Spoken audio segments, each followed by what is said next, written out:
a habilidade que nós estamos trabalhando é a habilidade 5 aí do 7º ano, só para não esquecer, que ela fala sobre ler, interpretar e resolver um problema, né, utilizando diferentes algoritmos, e aí a gente vai falar sobre a fração.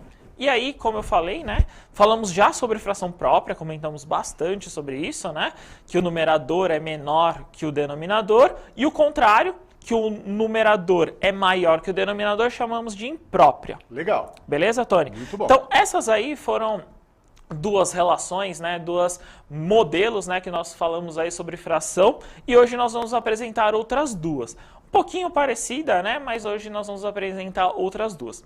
Na telinha de vocês vai aparecer, só para a gente não perder, que é outro tipo, é uma fração equivalente. Sim. Comentamos sobre ela, né, falamos um pouquinho sobre ela, mas a fração equivalente aí é a fração que obtemos ao multiplicarmos ou dividirmos o numerador e o denominador por um mesmo, né? Bom, sempre a gente... número. Opa, só pegar a canetinha aqui.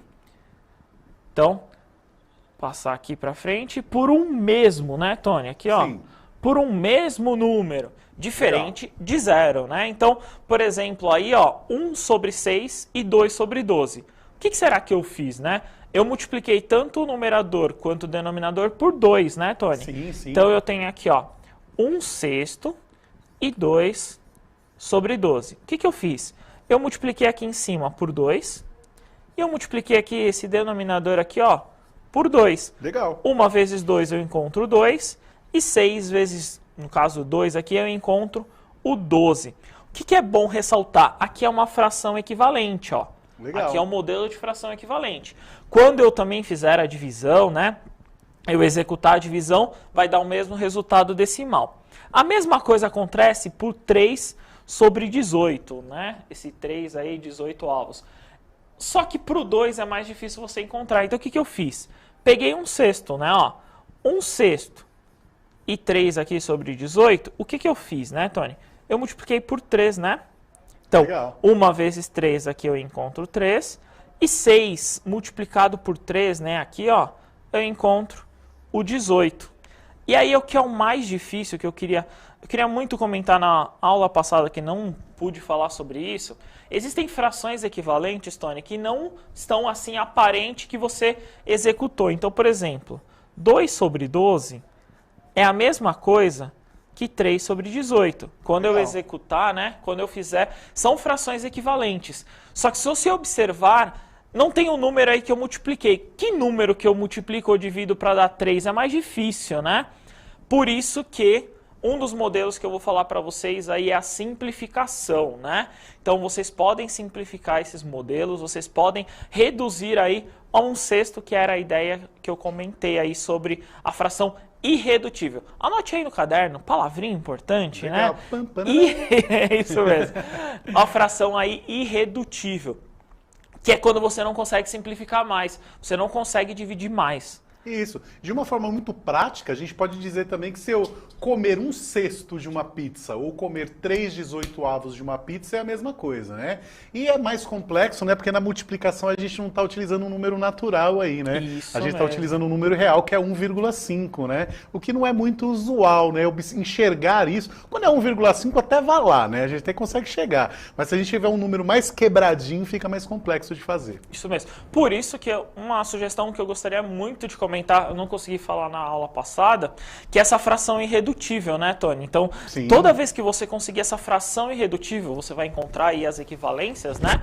Essa fração irredutível geralmente é o modelo mais fácil para você aí encontrar qualquer outra fração, né? Você encontrar aí qualquer outra que represente. Exatamente. Beleza? Muito bom. E aí, continuando, né, essa ideia, tem uma outra relação, pode pôr na telinha para eles, diretor, que é a fração aparente, né? Eu não queria fazer essa piada. Deixa só rapidamente. É. Desculpa te interromper. O professor Éder Carlos falou o seguinte, ele é da escola Marechal Rondon. Ele falou que basta multiplicar os extremos e os meios e verificar que os valores são idênticos, logo são equivalentes. Fala aí, Tony, eu falei aqui. Né? Realmente, né? Se a gente fizer uma multiplicação em x ou fazer os extremos pelos meios, o valor vai dar exatamente o mesmo, justamente por por manter a proporcionalidade, né? Então a gente vai ter o mesmo resultado. Desculpa, Professor Helder? É o professor Éder. Éden Carlos. Beleza, eu vou fazer exatamente então isso que o professor falou. Pode pôr na telinha para eles, diretor, que é o seguinte. Ele falou isso aqui, né, Tony? Ó, Sim. vou fazer com o sexto e o 2 sobre 12, né? Não, é 2 sobre 12. 2 sobre 12. É. Aí, o que, que ele fala, né? Extremos. O que, que é extremo? Extremo é o seu lado, digamos, esquerdo superior e direito inferior. Então, extremo é isso aqui, né, Tony? Ó. Isso, eu colocasse uma fração em cima da outra. Isso, né? é extremo. Beleza? Legal. Então, quando eu multiplico 1, multiplica o 12 aqui, dá 12, né? Isso. Beleza? Legal. E aí eu vou fazer agora o meio. O meio é isso aqui, ó. O meio é o 6 e o 2. Isso. Ok? Então, quando eu faço 6 que multiplica 2, Também 12. Deu igual aqui, ó, fração equivalente. Fração equivalente. Então, Legal, toda muito vez bom. que você multiplicar, fazer essa relação aí da multiplicação dos meios extremos, mais pra frente vocês vão ver isso, né? Essa relação de proporcionalidade. Toda vez que você multiplicar, você der essa igualdade, é equivalente. Não deu, não é equivalente às frações. Isso aí. O Éden aqui falando aí, ó. Faltou a cidade, São José dos Campos. Ah, Éden, boa. você brilha, né? Muito bom, obrigado, viu? Boa, isso aí, boa, isso mesmo. Beleza? Então, essa relação aí da fração equivalente.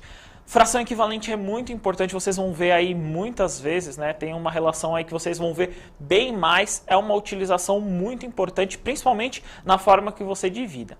E aí, continuando, só para não perder, a fração aparente. O que aparentemente ela é, Sim. né, Tony? Então, toda vez que eu falo que uma fração aparente, ela é um caso particular de todas as frações. Ela geralmente não aparece, né? Ela não tem essa relação. Eu coloquei para vocês como mais curiosidade, né? É um caso particular das frações impróprias, né? Então, lembra a fração imprópria? O numerador é maior que o denominador, Tony? Ou igual, né? É, isso mesmo, ou igual. Então, seu numerador é, no caso, múltiplo do denominador.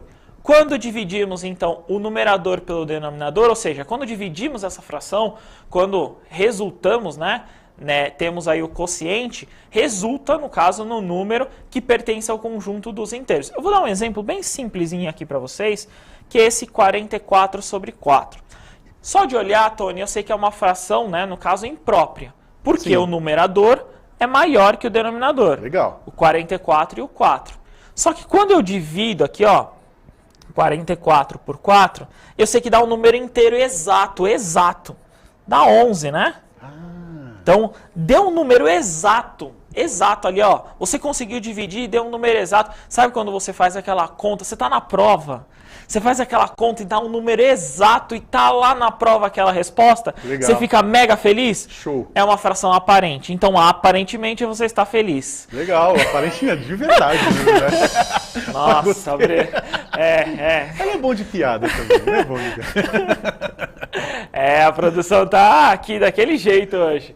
Então, aparentemente, você resulta aí no número inteiro, né? Então, Legal. toda vez que você executa essa divisão, dá um número inteiro, nós chamamos de fração aparente. Show de bola. Gostei. Beleza? Muito bom, legal.